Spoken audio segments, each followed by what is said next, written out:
Millions marched in Paris on Sunday in solidarity with France, and for many world leaders, it was a photo op too good to pass up. Reporters Without Borders has called some of these leaders predators because their press freedom records are, well, pretty crappy. Hypocritical much? You decide. Jordan's King Abdullah and his wife Queen Rania must have gotten temporary amnesia when it comes to their own country's abysmal press freedom ranking. The country has blocked more than 260 websites, can put you behind bars for 3 years for insulting the king, and has used anti-terrorism laws to imprison journalists. Guess free speech is cool as long as it happens in someone else's country.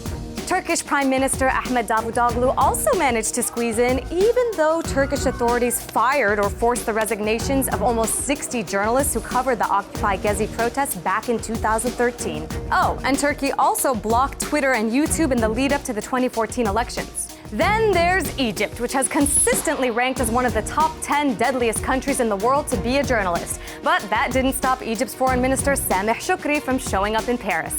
Arab media outlets reported he was at the march, even though we can't find any photos of him there. Think he remembered that Egypt jailed more than 200 journalists in 2014, including 3 of our own colleagues? Russian Foreign Minister Sergei Lavrov was also reportedly in Paris, but MIA from any pictures. I don't know what's currently worse, Russia's free speech record or its tanking ruble. The government has cracked down on political activist and anti-corruption blogger Alexei Navalny, sparking protests in his name.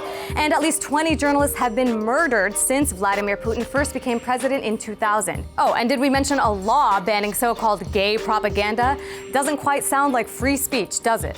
When you think press freedom, you probably think Bahrain. What? You don't? Bahrain's foreign minister Khalid bin Ahmed Al Khalifa and Prince Abdullah bin Hamad Al Khalifa represented the country in Paris. But Reporters Without Borders ranked the kingdom 163 out of 180 for press freedom, in part because of the government's ongoing crackdown on anyone critical of the monarchy. Protests have actually been going on for 4 years. Finally, an unlikely duo from the embattled Holy Land: Israeli Prime Minister Benjamin Netanyahu and Palestinian Authority President Mahmoud Abbas. Netanyahu literally crashed the march after French President Francois Hollande actually asked him not to come.